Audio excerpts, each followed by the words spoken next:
In today's global economy, quality matters. Benjamin Franklin once quipped, "The bitterness of poor quality remains long after the sweetness of low price is forgotten."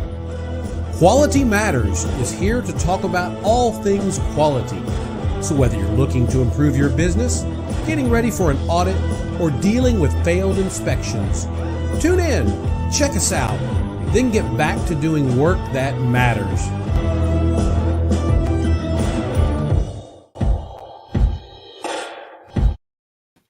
Well, hello and welcome back to the Quality Matters podcast, brought to you by Texas Quality Assurance, where quality management gets simplified. I am Kyle Chambers, and today we have Michael Mills back with us, and we're going to be talking about the quality policy, or really a little bit policies in general. And I promise you, it's not as boring as it sounds if you do it right.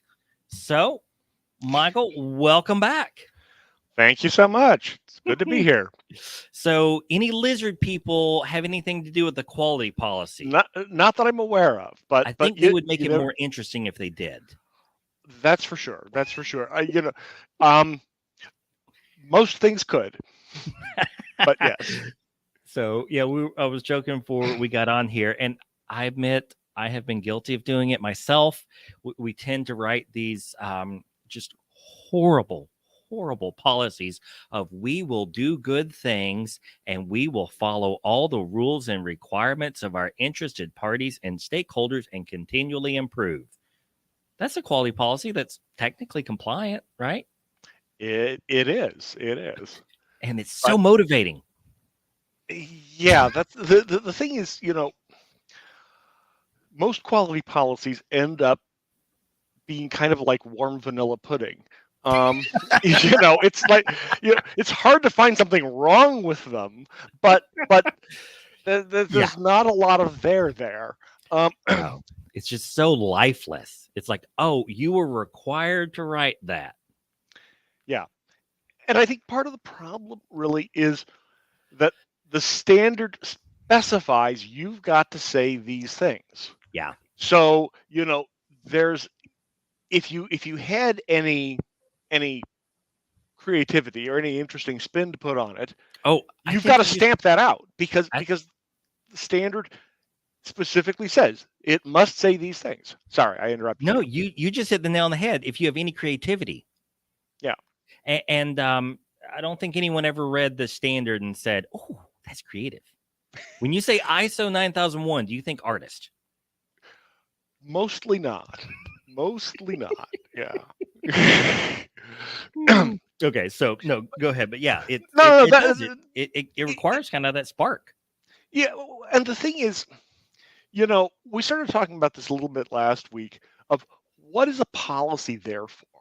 A policy is, what it's really for is to help you make decisions. So that you can, a situation comes up and you know how you're going to deal with it. Mm-hmm. I don't remember if I used the example last time, but you sell clothing and you sell something that says dry clean only. Someone, of course, takes it home, puts it in the washing machine, ruins it, and then comes back and wants their money back. Right. Well, if you have a policy on how you handle that, then you're not leaving the sales clerk to make it up as they go along. Right. Or a friend of mine works in a nursery.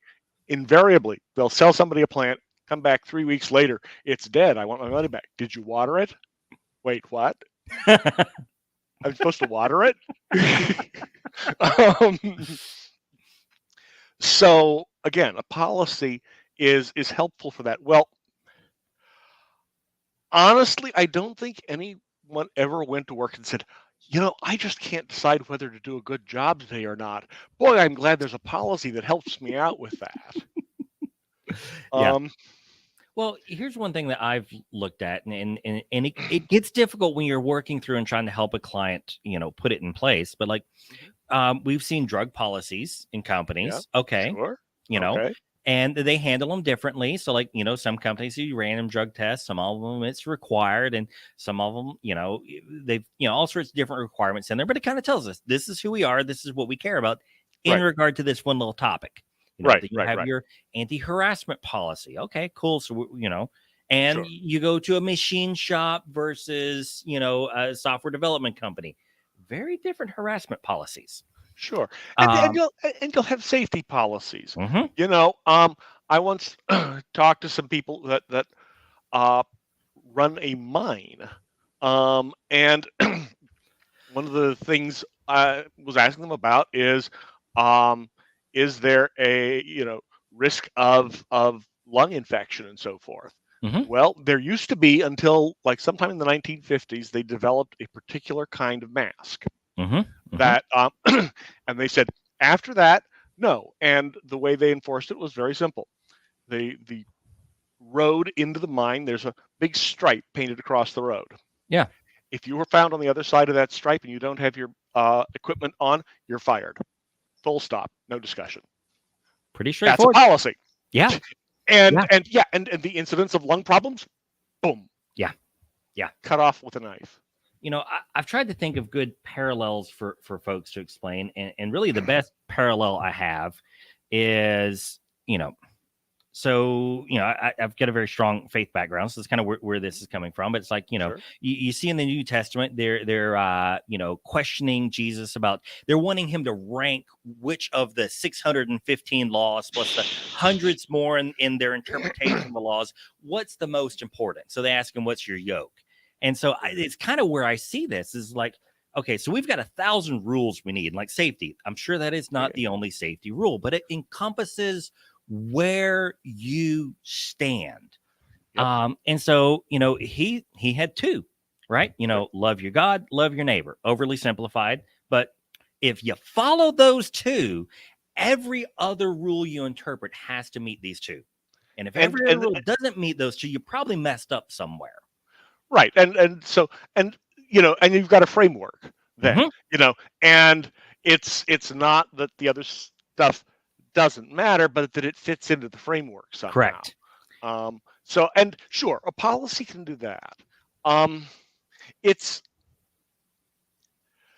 but trying to find one that is all encompassing for something as broad as quality is not easy. And I have to admit, I have not seen, and I have not developed myself something that I'm really thrilled with. I've seen various ways of getting at it.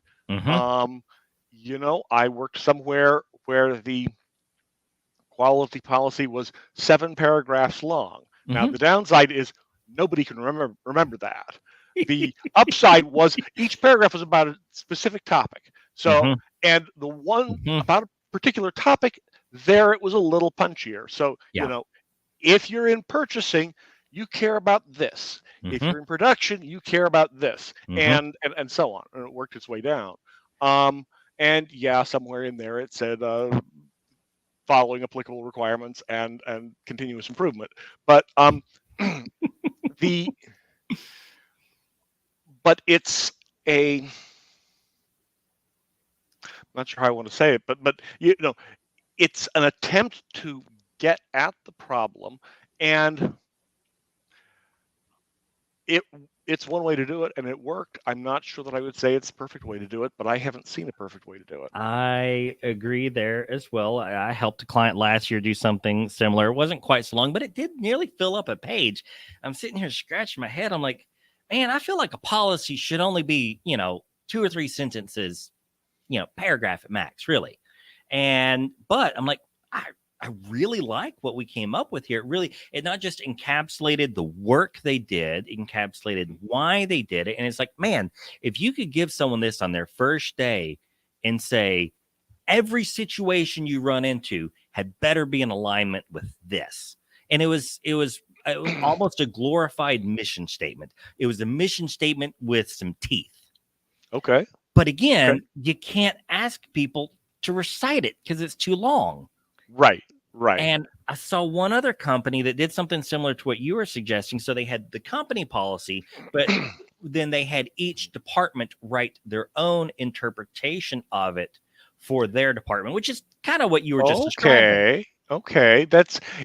I mean, it's a little different because the one I was talking about had, the posters that they put up in the wall Ah, had the whole thing, sure, right? sure. Um, but no, okay, I can see that where each department has their what's their slice of it, Yes, so yes. that it's kind of like, do the right thing, but okay, What is we're in that? purchasing. For us, the right thing is bip bip bip, Yeah, and for the auditors, right thing is something else, and yeah, so on. yeah. Okay, okay, I And, can see doing that. depending on the company you have, how diverse the products and services and work you do, like, you may need to have it split up a bit. And I mean, as tiny as we are at Texas Quality Assurance, I mean, we're getting to the point where I kind of need to do that for breaking it up between our monthly subscription type services to our one-time services. And it's like we really have a very different goal with a lot of those things. And how far in the weeds ought we to get? Right. It's, I mean, you can't ask for your policy to take the place of your procedures and your Yeah. processes. That at that point it's going too far. Yep. And you want it to be something that is that people understand, and if they can recite it, boy, that's great. But if they can't recite it, they can at least explain how it applies to them. Yep.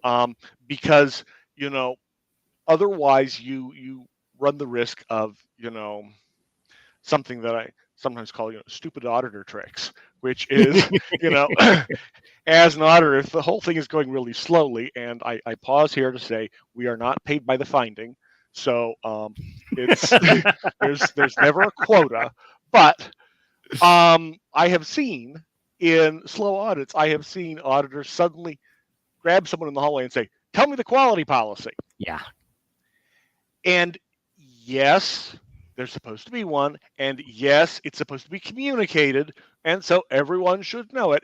And I guarantee you, every time that he does that, the answer is, and I was talking to someone, a client just yesterday, about this actually, because they were, we've got them on the software, and so we're trying to get all of their records input, right? So they had a span of time without a quality manager, so they're trying to scrounge to find records from their previous training. So they decided to redo their kind of a management system awareness training, just telling people what's here, the objective, where the manual is, all this type of stuff. And they're like, "Kyle, do we really need to have these folks memorize the policy?" And I said, if it's great if they do. I said, it's even better if they can tell you what it means. I said, but at the end of the day, I was like, you've got technical specifications. Like, so, when you have someone cut some wire, do they memorize all of those links and dimensions and tolerances? You're like, no, we've got specifications for them to reference. There you go. If they can go reference it, and they know that they need to reference it, for the auditor's sake, that's good enough. For building a culture around quality, maybe not, but for the auditor's sake, if they know where to get it, they are aware it's there and they can retrieve it. I even had fun with an auditor one time, because I used to make this little booklet, and I think this may be one of the next freebies we put up on the website. I'm not sure yet.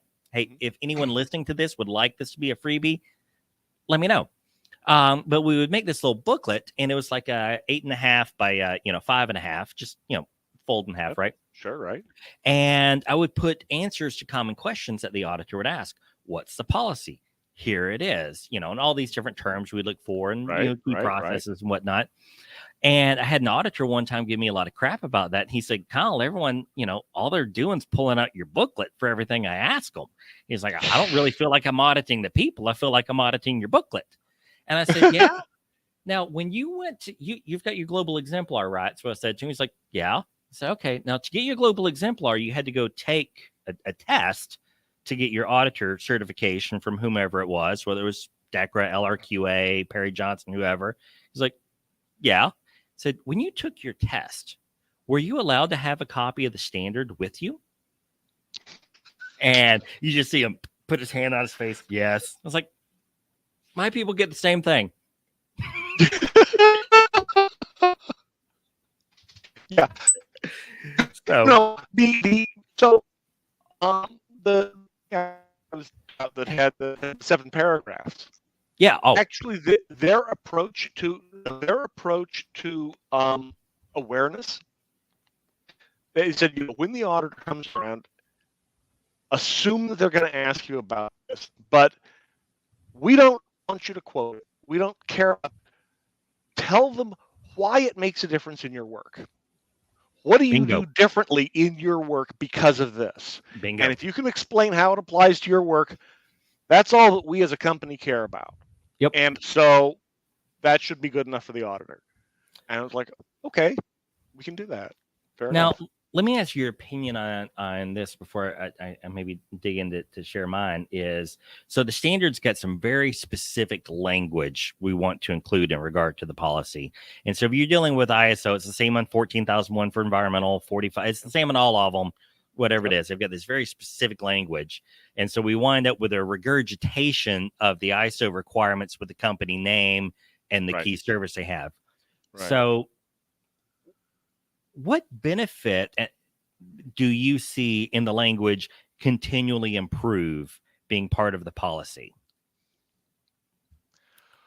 If we were, let's just say that ISO didn't have the requirement, but we all know that if you're not improving, you're dying. I mean, how would you go about addressing that with the customer if that specific requirement weren't there?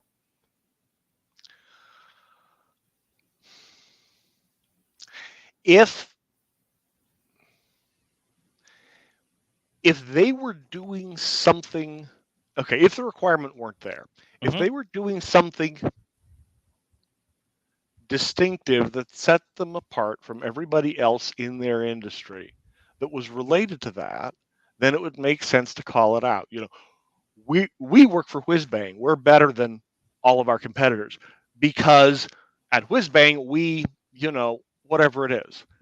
And that there's something where, you have a sense of pride in working for Whizbang because we do things the right way. And if some of that orbited around continual improvement, sure, of course, call it out. But otherwise, I would like to be able to assume that that's part of that comes with the territory, that it's part of the picture. In the same way that, meeting requirements, well, if you're not meeting requirements, you have a much bigger problem than not having a good policy. We're going to show you whatever we think's good today, and you're going to be happy with it. Yes, like that. I'm pretty sure I remember seeing that in a Dilbert cartoon somewhere once. But yeah, you've got at that point more serious problems than the policy, and so I'd like to think that both quality and it's distinctive about what we're doing, of course, out. But hang on a second here. I think I'm getting a bad connection here. Hang on a second. Let me try something. Hopefully this doesn't tear us up. Okay. Are you still there? I'm here. I'm here, and the connection looks okay. But okay, well, hopefully it comes through good on the recording. But if it doesn't, technical issues. I apologize, people. Yeah. So here's part of where I'm trying to get at with that question is, again, it's easy for me to get stuck in the rut of, well, I have to say these things. Let's talk for a minute about what are some alternative ways to word continual improvement. And I'll give you one example, and I'll let you answer. Is I worked with a company, gosh, this was before I even, I really got into the business heavy. This was early on, 6 years ago, I guess. The guy repaired trailers. Okay. Now, he mostly repaired like cattle trailers and horse trailers, but he had one client that he'd work for that in order to get on their supplier list, he had to be ISO certified. So he actually went and got ISO certified for a trailer repair. And one of his procedures, is this was his procedure name, is shit kicking. And Okay. he had to write a procedure for when the trailer comes in and there's cow crap in it, you kick it out. And he Kick wrote it a out, right. procedure for it because you have to do it before you Right. can. Yeah. So he had some really weird stuff on here like that, but he met the requirements of the standard, and I mean, he did really basic stuff. I mean, it's rough trailer repair. I mean, Okay. and so he had to meet a requirement for continual improvement. Mm-hmm. And so basically he put it in his own redneck way of talking, but it worked, is he said, whatever new things the customer wants me to do, I'll do. And that was how he hit his requirement for continual improvement. I'm like, okay, can't argue it. Okay, fair enough.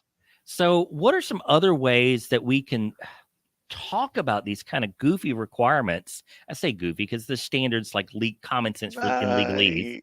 Yeah, right. What are some other ways that folks could word what they do without regurgitating the standard? And like meeting all applicable requirements and the commitment to continual improvement. And, I think we already addressed the framework for objectives. It's like, this is what you aim towards. This is what everything else should be, pointing to. Right. Oh.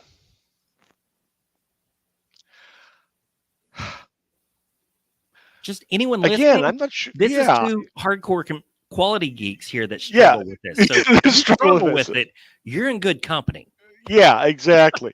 I mean, I've seen different approaches, but if I was looking for what do I want to recommend, I agree. I'm struggling with it, and I saw one approach, and this was for 14,000. This was for environmental, but that came up with a snappy way to make their policy memorable.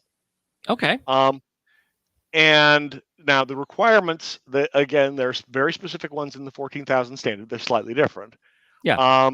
But so you have to comply with all applicable legal regulations, and of course you have to have a continuous improvement, and you have to take positive steps to avoid pollution. Right. And so what they came up with was a policy that said compliance, continual improvement, pollution prevention, and then they abbreviated that as C squared P squared. C for compliance, C for continual improvement, P for pollution, P for prevention. And they said, remember that. Just remember that. Okay. And it's like, okay. And some people remembered C squared P squared and didn't remember what it stood for. But okay, it's baby steps, right? Yeah. I kind of like the fact that they made it snappy. I agree. But I'm not sure. I'm still kind of taken with your client there that said whatever new thing the customer wants, I'll do it. Yeah. And I mean, this was a true blue, redneck to the core type guy, 6 foot tall, cowboy hat, boots, Hey, no, but clearly he was creating a system that fit the company and that fit him and whoever was working for him and his clientele. Yeah. Because if he had gone and taken a bunch of boilerplate legalese, nobody would have cared. Nobody would have read it. Nobody would have even known what it meant. And they would have all thought it was stupid. Yeah. But so, I appreciate the fact that he took it seriously enough to say, I'm going to take what this general requirement is, and I'm going to make it work for me. Yeah. Which is important. It is. And, I think that's really the best policies that I've seen. And from what you're describing is it's kind of really what people did. They say, you know what, we're just going to write why this even matters to me to begin with. Yeah. And then let's doctor the language after the fact. Right. But I think that boils down a lot to kind of the creative aspect. What I've seen work well is when companies put it in the sales team's lap. Oh, okay. You put it in sales team's lap. You write a policy why quality matters to your customer. Why does our safety program matter to your customer? Oh, Then send it over to the geek like me that right. can document it properly. Right. And who might want to redline this little bit or that little bit or whatever. But okay, that's a good idea, actually. Now, it's not policy related, but one of the best, most beneficial conversations I had early on when I was trying to cut my teeth on quality is I was trying to set up a requirements for customer satisfaction. And this is another one that goes kind of wonky, but I bring this up because customer satisfaction is so often one of the points we talk about in the policy, or at least in one of the objectives that immediately follows. And so I went in there and I was like, Gene, tell me, how do you measure customer satisfaction? How do you truly know the customer's happy with the work you do? And in my mind, I'm thinking, okay, we're going to send out so many surveys. We're going to measure, feedback on this. I'm trying to think about things I can put on an Excel spreadsheet and turn a box green. Right. And he just stares at me. Purchase orders. That's all he said. And I'm like, purchase orders. That's not helpful, Gene. He's like, well, that's how you know. And that was the extent of our conversation. But again, so I say pitch stuff, and he was the sales manager. So I say pitch stuff off to sales sometimes. They'll give you an honest answer. Now, in the end, what we wound up doing is we're like, okay, well, we were a turbine shop. So we knew that they had an 18-month outage cycle, right? So every 18 months, they had to overhaul, do repairs and maintenance. So if in an 18-month period of time, so in a 3-year period of time, if we did not see that customer twice in a 3-year period of time, they bailed and went to someone else. We must have done something wrong.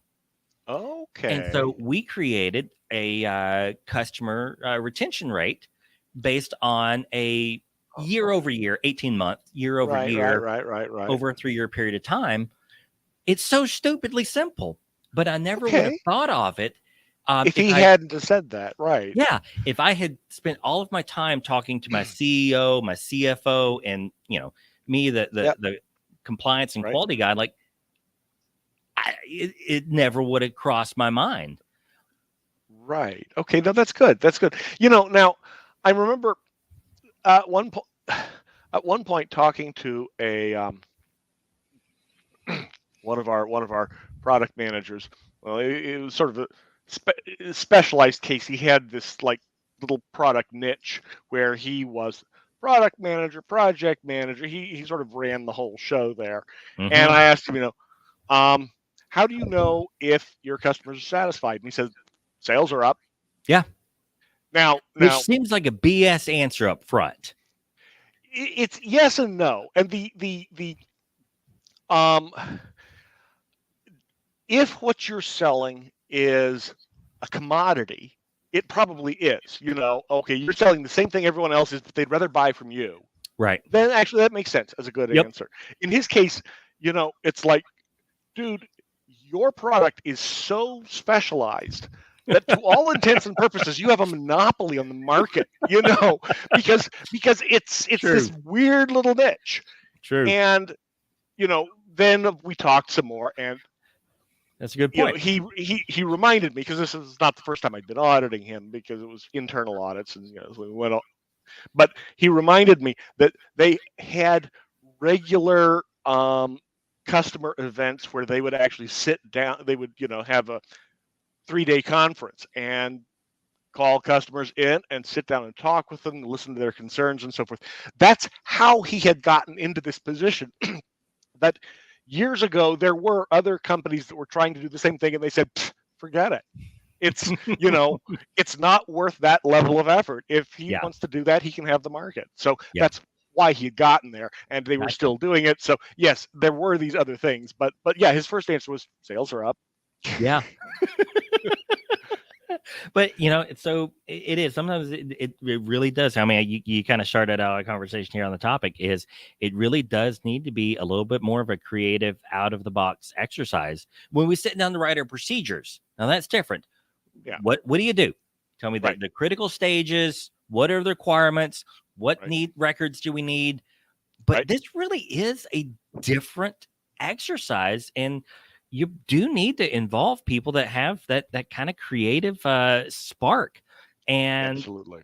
I don't think it has to be anyone from the top management team that helps get it started.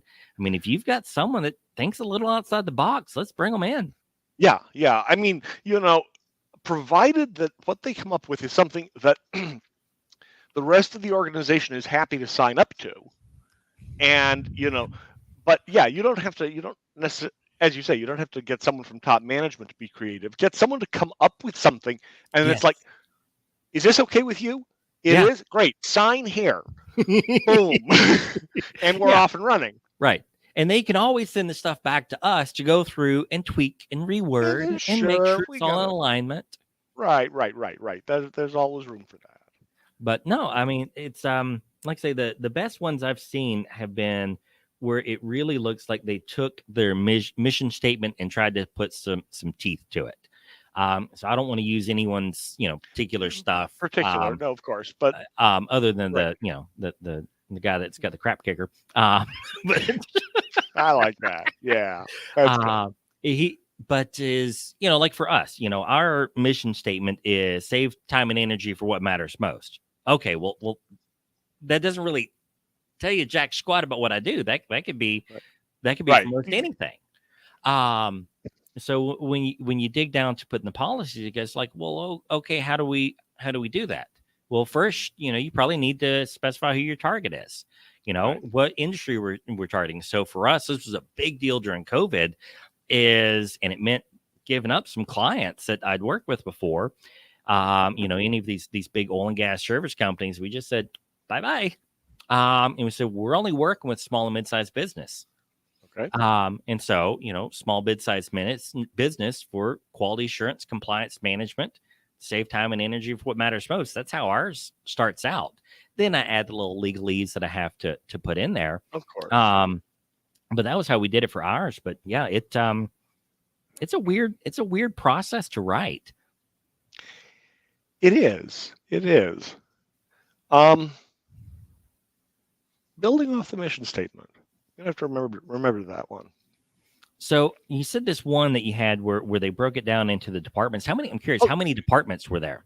Well, okay, it wasn't exactly departments, but there were 7 general areas, and so they had to do with the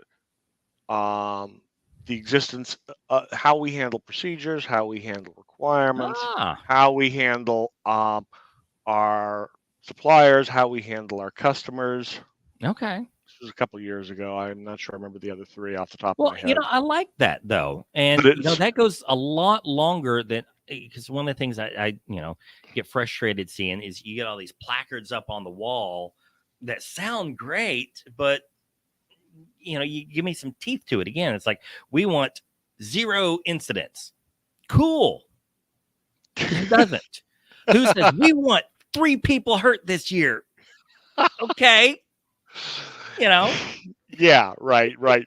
Yeah, I once worked somewhere that they had a metric in HR on turnover, and we were evaluating. Okay, it was a mid-year review, and they said that actually that particular metric was far below its threshold.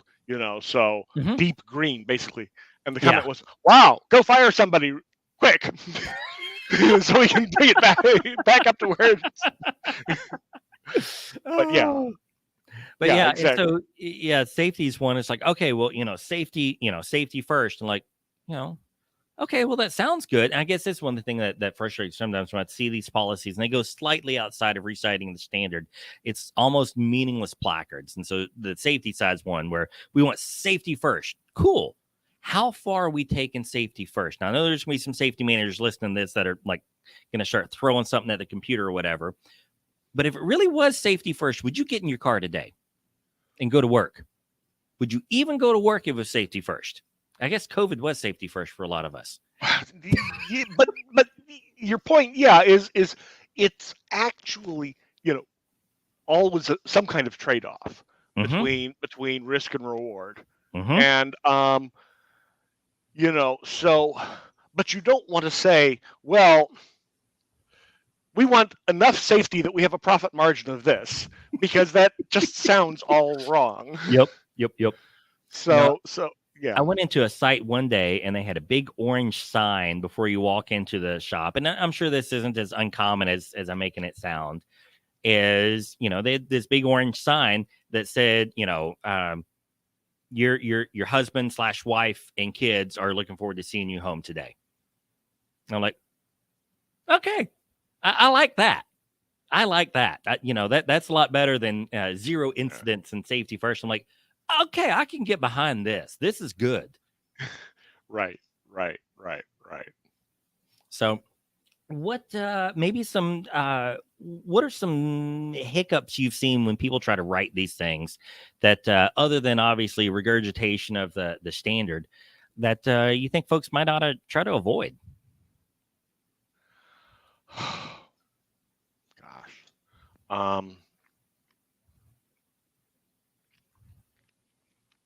I would argue people need to not sound so formal. I think we try to make, especially when we get in the quality world, we want all of our language to be incredibly formal. Well, that's certainly part of it, and that gets back to your shit kicker guy too. Is that's part of what he did right? Is he wasn't doing that? Yes. And yeah, but the level of formality is automatically people start tuning it out, because then they don't, if you're not writing the way they talk, then they don't think you're talking to them. That's a good point. You're talking to somebody else, and that's so a real good point. It's it's not my problem. Yeah. The thing on the wall there is, yeah, they made us put that up there, but I don't even know what it means. Whatever, yeah. I just do my job. I like that. I like that. I think that would be probably the single best piece of advice is, to write this in the way that people talk. I mean, that's going to be different for each organization. It is. You could almost go around and do kind of an informal lunch survey of folks. What's any of this mean to you? Hey, we're putting these programs in place. What's it mean? And I'm gonna go out on a limb here and say that's an approach that's probably going to work better in small to mid-sized companies than in large ones. This is because true. Because when you start trying to get a uniform message communicated across a very large company, they all come out sounding the same. Yeah. And there's something about the size that it just, they all come out the same, because you're going to have, at the very least, at the simplest level, you're going to have people communicating in different ways. Yep. You've got an office in Texas and an office in California. I guarantee you they talk different. Just a little bit. Yeah. Just a little bit. But this could be a whole other topic, so I'll probably have to finish up here, but it really is the difference the size and scale of an organization makes and how you arrange that management system is huge. Once you break, in my estimation, about that 150 to 200 employee mark, because absolutely, once you break 150 employees, management no longer knows everyone that works for them. Right. And it becomes a machine. Well, and at that point, you've got the word management means two different things, because at that point you've got the people that are local and on site, and then you've got the big boss who is out in the clouds somewhere or on a different continent, or who knows. Yep. And so maybe they align just perfectly, but probably not. Yeah. And if they don't align just perfectly, then the people in the organization, who are they supposed to align with? Well, the odds are most of them will align with Fred, that they've worked with for years. Yep. They know Fred. Yep. And, and if Fred says, yeah, well, the big boss is full of beans, he doesn't know what he's talking about, they're going to believe him. And it's going to be, only a small number of people, now, admittedly, people in roles like yours and mine, who are saying, well, wait a minute. There's a document here that says, and it's like, yeah, whatever. Yeah. So you're right. Size makes a huge difference. And yes, that probably could be a whole conversation all to itself. Yep. And that's probably part of the reason why when you Google this stuff. So maybe this is something else that I ought to put up as some freebies on the website. Again, if you'd find value, let me know. We could probably even do something fun with a kind of a shared a post here, which, by the way, again, Michael Mills forgot to mention at the start of this, you've got a wonderful blog out there. We'll make sure that we've got all of the links and everything in here. Fantastic. Thank you. But we should probably put some decent examples, sanitized, cleaned up, not too sure, right, sure. Right. Right. Acme Bomb Company, I think would be good, destroy all road runners. Exactly. So probably the younger generations like bombs, road. What are you talking about? Acme, what? Oh, what? Yeah. But that'd probably be something good to put up there. But that's probably why so much when you Google for examples is you're going to find the big companies. They show up on Google first. Right. And it's very generic. It's very, we're not going to get into legal trouble here versus, man, give me something inspiring. Yeah. You because when you get that large, you have deep pockets, and that means that anybody out there who feels like going after somebody frivolously, they're going to go for the people they can see. That's you. So you don't want to be a target. And so you're de-incentivized then to put anything that could incite passion in some way. Yeah. Well, but also, probably if you're that large, you're probably in more than one line of work. Mm-hmm. You can't be specific. Right. So I mean, when I worked for Bosch for a bunch of years.